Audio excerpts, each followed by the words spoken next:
Six, go. Hi, good afternoon, good day, good evening. I'm Shruti with the CBD Women's Caucus. I'm the project officer. And essentially, we are here in Nairobi in Substar 28 to highlight the roles and contributions of women in key biodiversity decision and policy.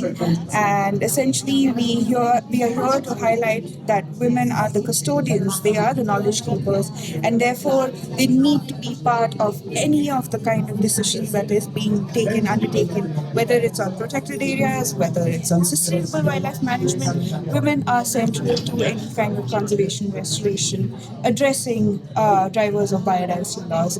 And as Women Caucus, we are here to represent the women from all over the world and their priorities within this meeting.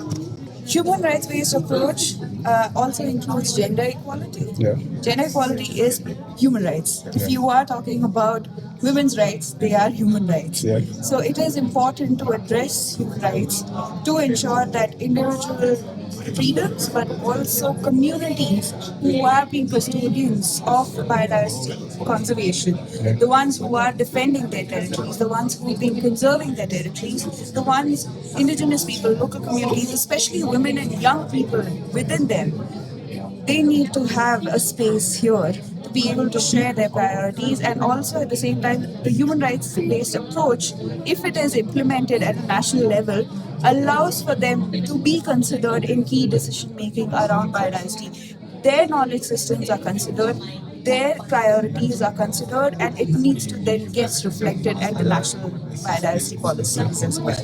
To COP17, we look for more inclusive, more equitable, more rights-based languages being there in the policy, but also how that then gets delivered and implemented at national level, which is already happening, and we want parties, which is essentially countries, to consider that. Okay. Amazing. Thank you so